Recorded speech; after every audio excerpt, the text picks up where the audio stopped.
Hi guys, welcome to Java interview series.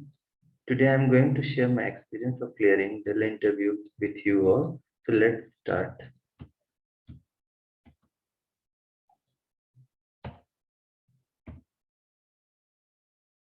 Before jumping to questions, let me explain little about the type of questions asked by technical panel. Okay, so set of questions were mostly related to Java, test-driven development questions, and coding skill questions. So these set of questions only mostly were mostly asked by technical panels. So first set of questions we will see about Java questions. What type of Java questions they were asking with to me. So most of the questions were related to only memory management and thread related questions. So let's see in deep what all different type of questions were there. Uh, So in memory management related question, they asked a question related to JVM memory, how it can be altered. Like JVM memory, we can alter through different type of switches which we have in Java, like XMX, XMS. Through that, we can alter the minimum and maximum size of the heap or memories. We can manage it. So they were asking such type of questions with me. Second question or next question, we can see how to identify memory of at runtime. So yeah, during the time of runtime, if your application is executing or your application is running, so during that time, at a certain point of a program, you want to analyze the memory. So how you will analyze that memory? So through with the help of runtime class, you can do that. There is methods available, and with the help of this method, you can fetch the memories, total memory, used memory, and free memory. Such type of methods are available. So with the help of that, you can analyze that as well. Next question we see like JVM manages memory during class loading. So yeah, again, this question is also related to how JVM manages the memory. So how class loading happens, how different type of class is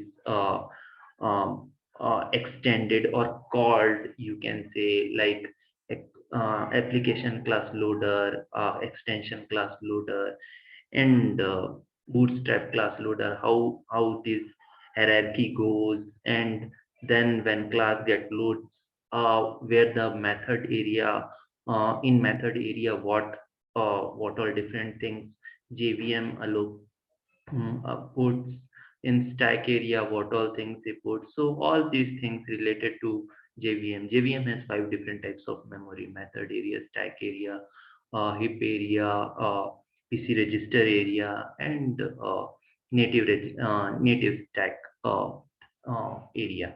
So there are five different areas. So on these areas, how memory is getting allocated, all these things, the panel was trying to understand more of in-depth knowledge about mine. So that were related to memory management. Couple of more questions he asked, but I'm not able to remember what all different questions were there. And thread related questions we can see like how we can uh,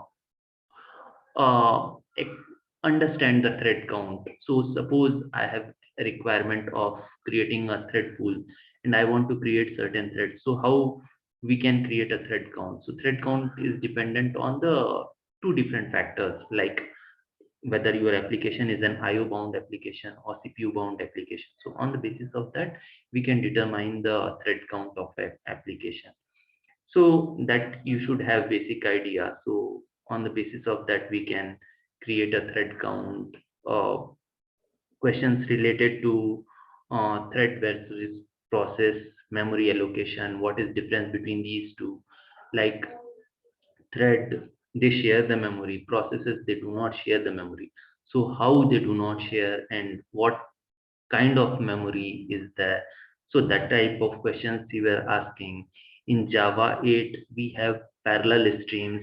So parallel stream, how parallel stream affects memory, or how whether the thread is shared or not, such type of depth knowledge he was trying to check with me. So basically you should have little idea about all these things when you are using parallel streams. So you should be knowing like parallel stream, they share the same type of if in a different application in same JVM, if you use two different places parallel stream, they will be contradicting each other. So such type of information he was asking to in that knowledge, like whether you have or not. So that's what he was trying to understand. Second set of question was mostly related to test driven development question. So we were supposed to write an LRU cache. I was not coding at all. uh, the technical panel was a lady. She was coding everything, and she used to tell me, she used to ask me what you want to write. So first, our strategy was first to write a test case. After writing a test case, we used to write a business logic. And for this, after writing a business logic, we used to optimize the code, both code, whereas test case and business logic, both the cases.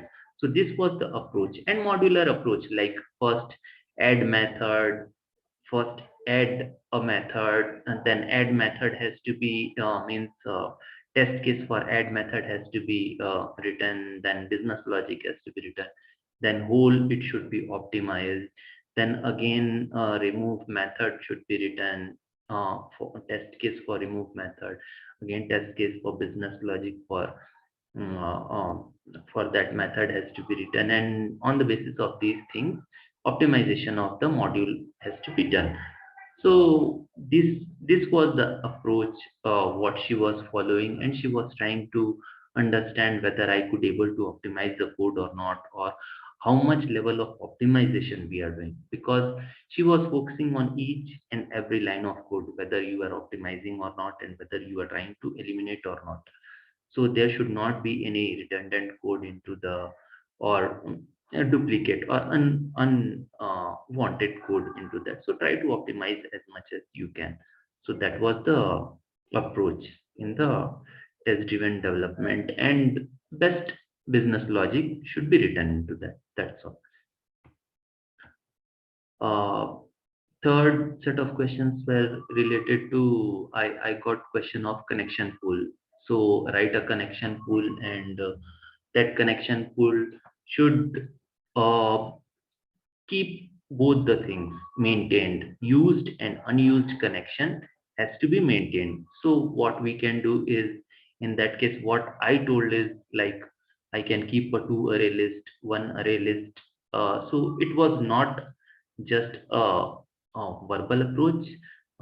He technical panel asked me to write a business logic, and I was supposed to complete the business logic and show him a working snippet of that. So that was the approach. So we took two array list, one for used, one for unused, and I used to swipe whenever I am putting connection into a connection pool. I used to swipe from used to unused array list. So that was the approach I was taking it. For pooling, I used executor for fixed size, like we have different factory method, new fixed thread pool. So I use new fixed thread pool of size somewhere around 10, and on the basis of that we perform the most important thing is synchronization also you need to bother, because it's in it's different threads are coming and approaching towards the same API, right? So definitely we have to think about synchronization as well. So these are the few points you need to. I basically took during the time of my coding. So that's all was the interview around all my all of the rounds. Like I faced three rounds. So during all the three rounds, these type of questions only asked with me. So that's all for this video, guys. Thanks for watching this uh, uh, series of interview. Thanks, guys.